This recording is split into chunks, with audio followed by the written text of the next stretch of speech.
1/3 of adults do not get enough sleep. The global sleep economy is now worth approximately $585 billion, nearly $600 billion. Sleep trackers, sleep apps, sleep supplements, sleep clinics, sleep technology. Entire industries have emerged around helping people sleep better. At the same time, insufficient sleep is estimated to cost the American economy approximately $411 billion every single year through lost productivity, accidents, absenteeism, healthcare costs, and reduced performance. We have never known more about sleep than we know today.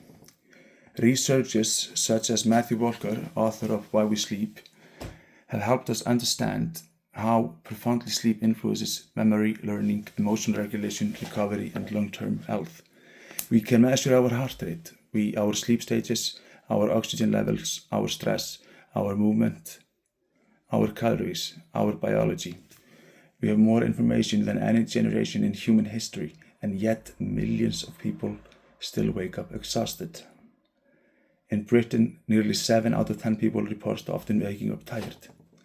Across Europe, nearly half of workers report experiencing daily stress. Something is not adding up. How can we spend nearly $600 billion trying to improve sleep and still be so tired? How can we know more about sleep than any generation in human history and still struggle with exhaustion?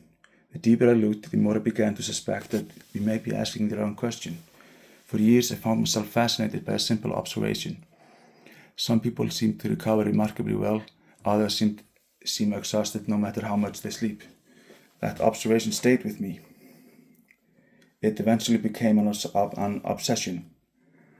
The more I studied psychology, human performance, recovery, stress, and energy, and the more convinced I became that something important was missing from the conversation. Perhaps the question is not how do we sleep more. Perhaps the deeper question is how do we recover better. That question became the foundation of my book, Rest Awake, currently in production and expected to be published next year. The central idea is surprisingly simple. Sleep is 1/3 of your life, recovery is all of your life. Sleep happens for roughly 8 hours, recovery is shaped during the other 16. In how you breathe, in how you think, in how you move, in how you respond to stress, in how much resistance you carry, in how much meaning, purpose, gratitude, and connection exist in your life. Recovery is the system beneath the system. And I believe one of the biggest mistakes we make is assuming that fatigue is always a sleep problem. Sometimes it is, but more often than many people realize, it may be a recovery problem. A stress problem, a nervous system problem, an overload problem, an energy management problem. Most people understand money better than they understand energy. They know what they earn, they know what they spend, they know when they are wasting money, but many people have no idea what drains them, what restores them, which thoughts exhaust them, which relationships energize them, which habits regulate them, or which practices bring them back to life. The irony is profound, because energy is the currency from which every other currency is created. Without energy, health suffers, relationships suffer, creativity suffers, performance suffers, even our ability to earn money suffers. And yet most people spend more time managing their finances than managing their energy. That may be one of the greatest blind spots in modern life. This brings me to the most important hypothesis in my work, the idea at the heart of Rest Awake, and the idea that changed the direction of my thinking. I believe that improvements in recovery may allow some people to function well on less sleep than they previously required. The exact amount remains an open scientific question, but the possibility deserves serious investigation, because if recovery demand decreases and recovery efficiency increases, why would recovery requirements remain exactly the same? Why would sleep need remain completely unchanged? Think about what these practices have in common: meditation, breath work, heart coherence, exercise, healthier nutrition, stress reduction, meaningful social connection. They either reduce biological load or improve biological recovery. Less chronic stress, less internal friction, less metabolic burden, more regulation, more resilience, more coherence, more recovery. What if the goal is not simply more sleep? What if the goal is better recovery? A calmer nervous system, a more resilient body, a more coherent mind, a better sleep quality, more restorative sleep, and if recovery becomes more efficient, could sleep become more efficient too? I believe that is one of the most important questions in human performance, recovery, and well-being. Because less sleep is not the goal, better recovery is the goal. The future may not belong to the people who simply sleep more, it may belong to people who recover better.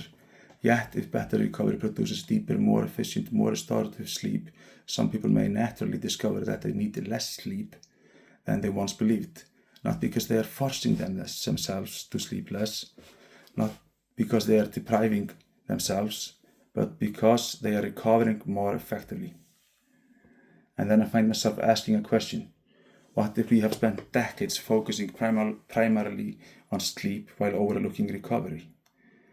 What if recovery is the missing piece? What if millions of people are carrying far more recovery demand than they need to? What if better recovery could mean more energy, better health, greater resilience, more creativity, more clarity, more presence, more joy, more life?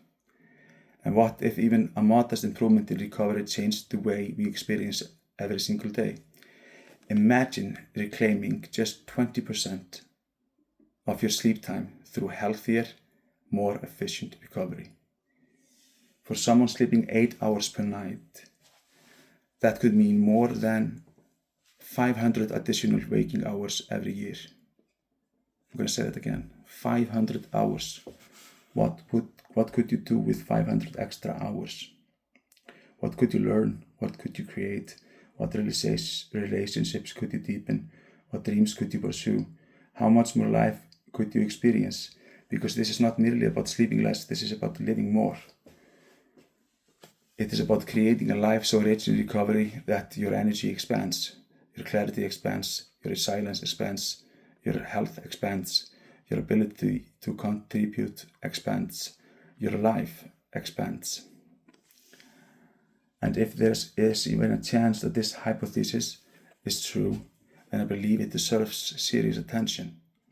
Because the implication would not just be personal, they could influence how we think about health, how we think about energy, how we think about recovery, and perhaps even how we think about human potential itself. So here is my challenge to you.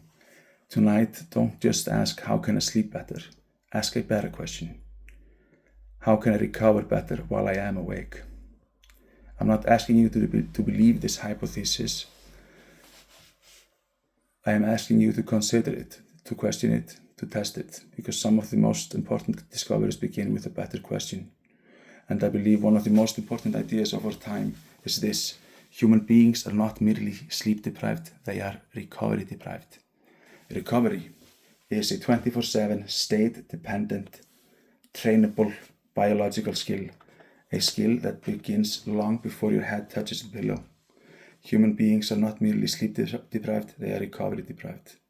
The future belongs to those who learn how to recover while they are awake. Thank you for listening. If this idea resonated with you, consider liking the video and subscribing to the channel. I look forward to exploring these ideas with you. Thank you.